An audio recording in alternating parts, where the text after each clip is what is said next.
Hey everyone, today's topic is on how to use the envelope system of budgeting. If you are new to my channel, my name is Unwana Udoh. Every week, I share important content on strategies you can apply to improve your personal finance and grow your wealth. Before we continue, hit the subscribe button and the notification bell so YouTube will notify you of new videos from me. Without further ado, let's get started. Have you ever cashed your check at the bank? Normally, your money is given to you in a cash envelope. It is common for people to spend the money in this envelope carefully, knowing that there was no more money until the next paycheck. They physically could look and see how much they had left every time they went shopping. Rarely do we sit and look at our checking register before we take out our debit card or a pen. The envelope system of budgeting will work for anyone. It uses a tried and true system of allocating your money to determine your spending. The first step is to sit down and budget your spending. There are two methods you can apply. In the first method, you label an envelope for each expense. Be sure to break down your yearly bills, such as property taxes or insurance premiums, into monthly amounts. Each envelope will have an amount on it that you will place in it each month. Instead of using envelopes, you can use a file folder. Designate one for bills, one for debts, and one for monthly spending. This method works if you have a few bills. The second method takes into account that you have payments come directly out of your checking. On paper, you will account for each bill that you pay during the month. This will be your bill paying checklist. Keep a notebook with a page for each month with each bill listed. Mark them off as you pay them. You can add each month's bills in advance to help you determine how much you need to place in the envelopes. It is often best practice to go ahead and have your savings automatically deducted from your account each month. Not seeing the money in an envelope reduces the temptation to spend it. Now, take the leftover money each month and allot it to the envelopes for your monthly spending. The envelope categories may include groceries, clothing, eating out, gasoline, car maintenance, and so on.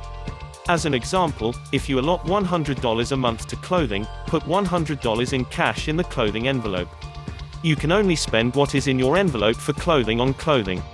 If you don't spend anything on clothing for 1 month, then you will have $200 in the envelope the next month.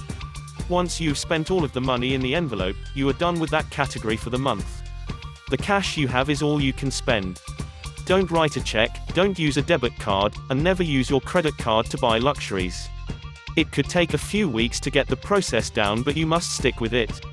If you feel you found value so far, hit the like button so YouTube will share this video with others. Most people find that the envelope method allows them the spending freedom they desire from a budget. Budgets are generally seen as being restrictive. This is why the envelope system works. They know how much they can spend, without worrying about what has already been spent for the month. If you are paid bi-weekly, simply adjust the method to work around your pay periods. How do you budget when your paycheck varies?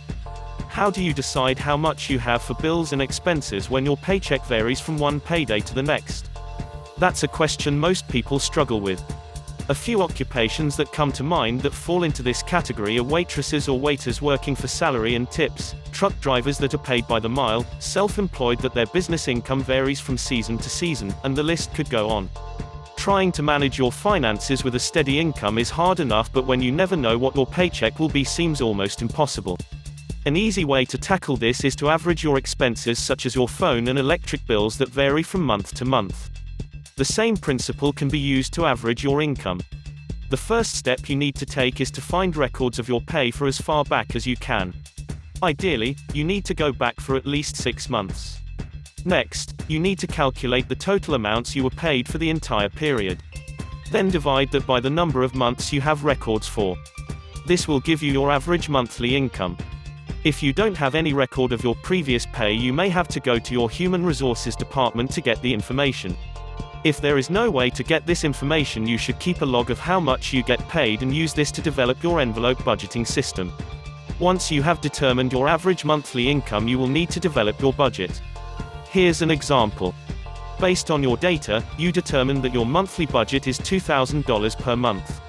Let's assume that in January you earned $2,500. You need to put away $500 so that you can make up for any month that your income falls below $2,000. This sounds like a simple solution to a complex problem, but it may not be as easy as it sounds unless you are used to saving money. It will take some discipline to make sure that money is there when you need it. By putting the extra money away for several months, you could end up with a sizable savings account. When setting up your budget, make sure not to underestimate your bills and expenses. This is one of the major reasons most budgets fail. It is vital that you spread your income out so that you can cover all your expenses every month. There you have it. Hope you found value in this video. If you need more resources on how to leverage credit to build wealth, check the description down below on how you can get copies of my ebooks on credit and wealth creation blueprint. You will find this valuable. The next video on the screen contains information you will love. Click and watch that video and I will see you there.